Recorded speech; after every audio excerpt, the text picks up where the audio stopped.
41번 문제입니다.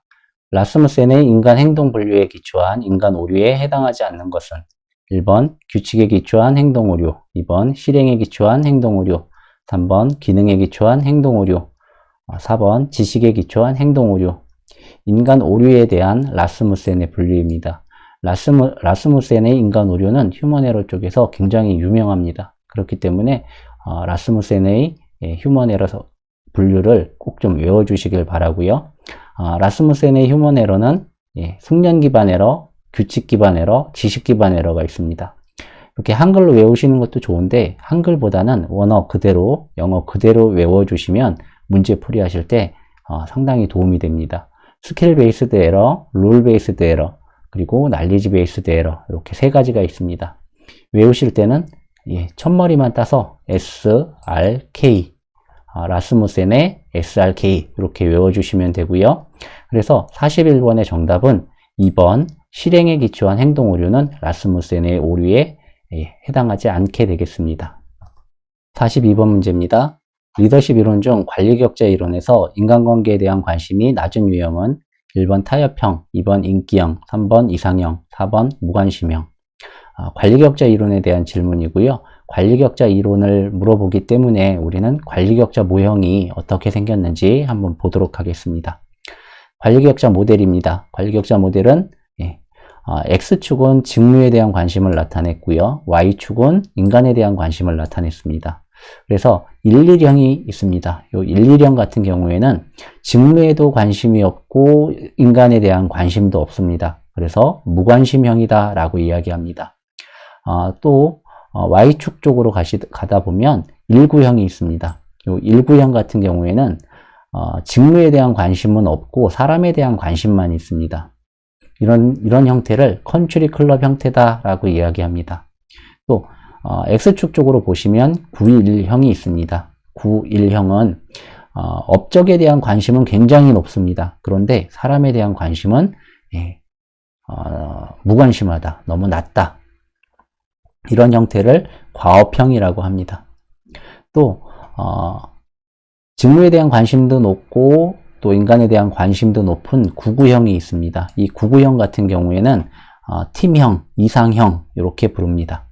또 5,5형이 있습니다. 5,5형 같은 경우에는 업적과 인간에 대한 관심도 중간값을 유지하려는 리더형, 중도형 이렇게 부릅니다. 그래서 42번에서는 인간관계에 대한 관심이 낮다 그러면 인간관계 Y축에 대한 관심이 낮은 거 1,1형 내지는 9,1형이 되고요. 1,1형이 무관심형, 9,1형이 과업형 이렇게 봅니다. 그래서 42번의 정답은 무관심형이 되겠습니다. 43번 문제입니다. 다음 중 에러 발생 가능성이 가장 낮은 의식 수준은 의식 수준 관련해서 해설을 통해서 설명을 드리도록 하겠습니다. 의식 수준 0단계 같은 경우는 의식을 잃은 상태입니다. 그렇기 때문에 작업 수행과는 관계가 없게 되고요. 1단계 같은 경우는 과로나 야간 작업을 했을 때 볼 수 있는 의식 수준으로 부주의 상태가 강해서 에러가 빈발하게 발생합니다. 또한 운전 작업할 때는 전방 주시나 부주의 또는 졸음운전 등이 일어나기 쉽죠. 2단계 같은 경우는 휴식 시에 볼 수 있는 주의력이고요. 무심코 에러를 저지르기 쉬우며 단순 반복 작업을 장시간 지속할 경우가 2단계에 해당됩니다. 그리고 3단계 같은 경우는 적극적인 활동 시에 명쾌한 의식으로 대뇌가 활발히 움직이고 주의 범위도 넓고 에러를 일으키는 일은 거의 없게 됩니다. 그리고 4단계 같은 경우는 과도 긴장 또는 감정 흥분 시의 의식 수준으로서 대뇌의 활동력은 높지만 주의가 눈앞에 한 곳에만 집중되기 때문에 냉정함이 결여되어 판단력은 둔화됩니다. 그래서 조금 요약을 하자면 0단계 같은 경우는 의식이 없는 단계다. 의식을 잃은 단계다. 이렇게 봐주시면 되고요. 1단계는 과로했을 때 또는 야간 작업했을 때 이럴 때 에러가 빈발하게 일어나게 되고요. 2단계 같은 경우는 휴식 시에 휴식을 할 때 의식 수준으로서 무심코 에러를 저지르기 쉽다. 이렇게 봐주시면 됩니다. 그리고 3단계 같은 경우는 가장 의식이 명쾌한 그런 시기로 봐주시면 되고요. 4단계 같은 경우는 과도한 긴장이다. 이렇게 봐주시면 됩니다. 그래서 43번의 문제는 에러 발생 가능성이 가장 낮은 의식 수준은 4번의 의식 수준 3단계가 되겠습니다. 44번 문제입니다. 작업자 한 사람의 성능 신뢰도가 0.95일 때 요원을 중복하여 2인 1조로 작업을 할 경우 이 조의 인간 신뢰도는 얼마인가? 단, 작업 중에는 항상 요원 지원이 되며 두 작업자의 신뢰도는 동일하다고 가정한다. 인간의 신뢰도를 구하는 문제가 나왔습니다. 인간의 신뢰도를 구하는 문제에서는 두 가지 유형이 존재한다고 말씀을 드렸었고요. 두 가지 중에 하나가 직렬 연결, 또 하나는 병렬 연결입니다. 문제를 잘 읽어보시면 요원을 중복하여 2인 1조로 작업을 한다라고 했습니다. 요원을 중복한다라는 얘기는 병렬로 연결을 하겠다라는 얘기입니다. 그래서 병렬 연결이 어떻게 생겼느냐 하면 병렬 연결은 이렇게 생겼습니다. 그래서 이쪽에서 인이 되면 투입이 되면 R1, R2, R3 이 세 가지를 각각을 거치는 게 아니라 한 개씩만 거칩니다. 셋 중에 한 개를 거쳐서 이쪽에 아웃풋이 나오게 됩니다. 이런 연결을 병렬 연결이라고 하고요. 이 병렬 연결에 대한 공식은 해설에 나타나진 것처럼 1-1-R1 곱하기 1-R2 또 1-R3 곱하기 1-R4 이런 식으로 누적되게 됩니다. 여기에서 인간의 성능 신뢰도가 한 사람의 성능 신뢰도가 0.95라고 했습니다. 그렇기 때문에 공식에 따라서 앞에 1 마이너스 그리고 괄호 열고 1 마이너스 0.95 곱하기 1 마이너스 0.95 여기는 R2까지 밖에 없게 되죠. 그래서 1 마이너스 0.95 곱하기 1 마이너스 0.95 하게 되면 0.0025가 나오게 되고요. 1 마이너스 0.0025 하게 되니까 0.9975 이렇게 나와집니다. 그래서 44번의 정답은 3번이 되겠고요. 병렬 연결과 더불어서 한 가지 더 숙지를 해주셔야 되는 게 직렬 연결을 알아두셔야 됩니다. 직렬 연결은 R1, R2, R3 이렇게 나란히 이어지게 되고요. 이쪽에서 투입이 되면 인이 되면 R1을 거치고 R2를 거치고 R3를 거쳐서 아웃풋이 나와지게 됩니다. 이런 경우는 R1 곱하기 R2 곱하기 R3 계속해서 곱해주면 되겠습니다. 이것은 직렬 연결에 대한 얘기고요. 지금 44번 문제에서는 이렇게 병렬 연결로 되어 있는 예제였습니다. 그래서 44번에 병렬로 연결하게 되면 이런 공식들을 좀 암기를 해주셔야 문제풀이가 수월하게 진행될 수 있습니다. 45번 문제입니다. 시스템 안전분석 기법 중 정량적 분석 방법이 아닌 것은 1번 결합나무 분석 FTA, 2번 사상나무 분석 ETA, 3번 고장모드 및 영향 분석 FMEA, 4번 휴먼 에러율 예측 기법 THERP. 시스템 안전 분석 방법, 기법에 대한 문제고요. 시스템 안전 분석 기법 같은 경우는 시험 문제에 자주 출제가 됩니다. 또 자주 출제되는 반면 좀 어렵게 출제되는 경향이 있기 때문에 45번 문제 외에 교재를 통해서 반드시 학습을 해주시기 바랍니다. 시스템 안전 분석 기법 중에 정량적 분석 방법과 정성적 분석 방법 두 가지가 있습니다. 정량적 분석 방법이라고 하면 결과가 수치적으로 딱 떨어집니다. 안전할 확률이 99%다 또는 안전할 확률이 95%다 이런 식으로 수치적으로 딱딱 떨어지게 되면 정량적 분석이라 하고요. 수치적으로 딱딱 떨어지지는 않습니다.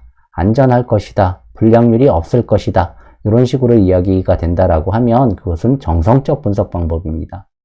45번 문제에서 고장 모드 및 영향 분석 FMEA 같은 경우는 후자입니다. 그래서 정성적 분석 방법을 사용하고요. 고장 확률이 적어질 것이다, 고장이 많아질 것이다 이런 식으로 분석되는 것이 바로 고장 모드 및 영향 분석의 FMEA가 되겠습니다. 그래서 45번의 정답은 3번 FMEA가 되겠습니다. 46번 문제입니다.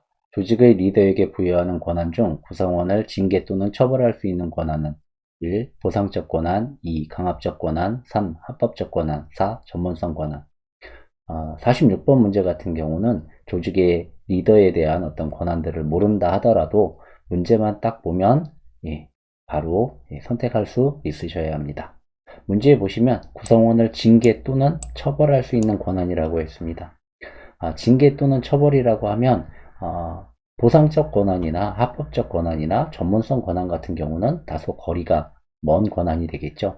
그래서 46번 같은 경우는 오래 생각하지 마시고 딱 문제를 보시면 바로 강압적 권한이다 라고 딱 찍어 주셔야 됩니다. 47번 문제입니다. 인간의 불완전 행동을 예방하기 위해 합의에 의해 제안된 안전대책의 3E에 해당하지 않는 것은 1. Education, 2. Enforcement, 3. Engineering, 4. Environment. 합의에 의해 제안된 안전대책 3가지 종류입니다. 안전대책 3E라고 물어보는 이런 유형의 문제들은 그래도 간혹 출제되는 편이기 때문에 3E에 대해서 확실히 암기해 주시면 좋겠습니다. 안전대책의 3가지 종류는 3가지 기술, 교육, 강제 이렇게 3가지가 있습니다. 엔지니어링, 에듀케이션, 엔포스먼트 이렇게 3가지가 있게 되고요. 엔바이런먼트 같은 경우는 관계없는 그런 내용이 되겠습니다. 그래서 47번의 문제는 4번이 정답이 되겠습니다. 48번 문제입니다.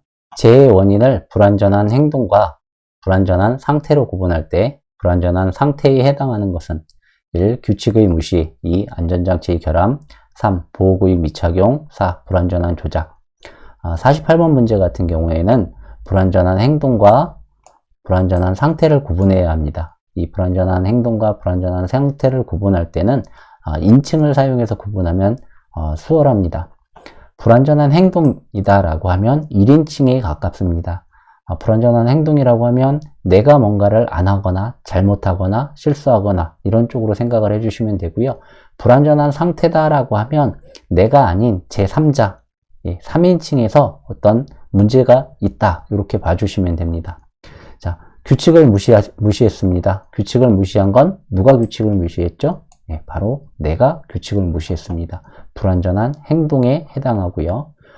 이번에 안전장치에 결함이 있었습니다. 안전장치에 결함이 있다라는 건 내가 안전장치가 아니기 때문에 3인칭에 해당합니다. 그렇기 때문에 안전장치의 결함은 불완전한 상태가 되고요. 보호구의 미착용입니다. 보호구를 미착용한 건 누가 미착용을 했죠? 역시 내가 보호구를 미착용했습니다. 불완전한 행동이 되고요. 불완전한 조작을 했습니다. 어떤 설비를 불완전하게 조작을 했습니다. 이건 누가 조작을 했죠? 결국은 내가 조작을 했습니다. 그래서 불완전한 행동이 되고요. 불완전한 상태에 해당하는 것은 안전장치의 결함이 불완전한 상태에 해당하는 것이 되겠습니다. 49번 문제입니다. 재해 발생에 관한 하이니의 도미노 이론에서 제시된 5가지 요인에 해당하지 않는 것은 1. 재해의 부족, 2. 개인적 결함, 3. 불완전한 행동 및 상태, 4. 유전 및 사회 환경적 요인. 하이니의 도미노 이론은 굉장히 유명한 이론이죠. 그래서 여러분들께서 다 이미 알고 계시리라 믿지만 모형을 통해서 다시 한번 보도록 하겠습니다. 하이니의 도미노 이론은 이렇게 5개의 도미노가 있습니다. 5개 도미노 중에서 첫 번째 도미노는 선천적 결함을 의미하고요. 두 번째 도미노는 개인적 결함을 의미합니다. 그리고 세 번째 도미노는 불완전한 행동 및 불완전한 상태가 되고요. 네 번째 도미노는 사고, 그리고 5번째 도미노는 재해라고 합니다. 그래서 1번 도미노를 넘어뜨릴 경우 순차적으로 쭉 2번, 3번, 4번 도미노가 넘어지면서 사고와 재해로 연결된다라는 이론입니다. 여기에서 중요한 내용은 3번 불완전한 행동과 불완전한 상태를 제거하게 되면 더 이상의 사고나 재해로 이어지지 않는다는 게 도미노 이론의 핵심이죠. 이걸 조금 간추려 보면 간접 원인과 직접 원인으로 나눠집니다. 간접 원인 같은 경우는 선천적 결함이나 개인적 결함 같은 경우는 간접 원인에 해당이 되고요. 직접 원인 같은 경우는 불완전한 행동 또는 불완전한 상태가 직접 원인입니다. 그래서 사고와 재해를 예방하기 위해서는 직접 원인을 제거한다. 직접 원인은 불완전한 행동과 불완전한 상태다. 이것을 제거하게 되면 사고나 상해로 연결되지 않는다라는 것이 도미노 이론의 핵심입니다.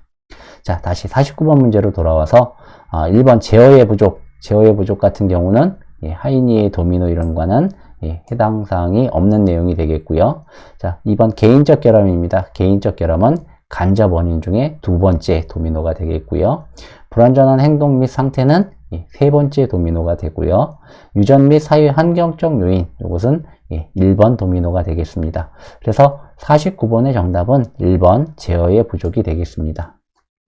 50번 문제입니다. 개인의 기술과 능력에 맞게 직무를 할당하고 작업 환경 개선을 통해서 안심하고 작업할 수 있도록 하는 스트레스 관리 대책은 1번 직무 재설계, 2번 긴장 이완법, 3번 협력관계 유지, 4번 경력 계획과 개발. 50번 문제 같은 경우는 여러분들께서 천천히 문제를 읽어보시면 문제에 답이 있습니다. 자, 개인의 기술과 능력에 맞게 직무를 할당한다 라고 했습니다. 그러면 이 얘기는 기술과 능력에 맞게 직무를 할당한다, 과업을 재설계한다 또는 직무를 재설계한다 라는 용어랑 맞는 이야기가 되겠죠. 그래서 2번 긴장이완법이나 3번 협력관계유지, 4번 경력계획개발과는 다소 차이가 있습니다. 50번의 정답은 1번이 되겠습니다.